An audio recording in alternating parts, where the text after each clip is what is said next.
Hey everyone, today I'm going to explain how to activate an EBT card so it can be used to access food benefits.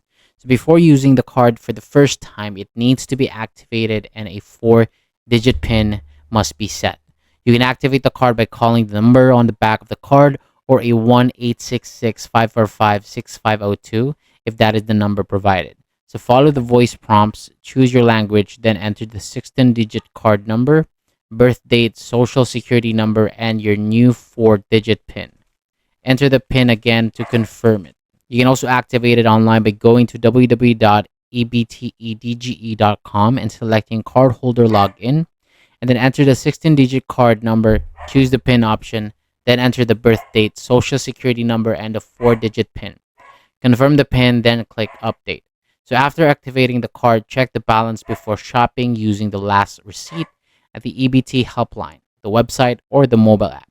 So that is all for today. Thank you so much for watching. For more videos like this, hit the subscribe button below, and I'll see you on the next video.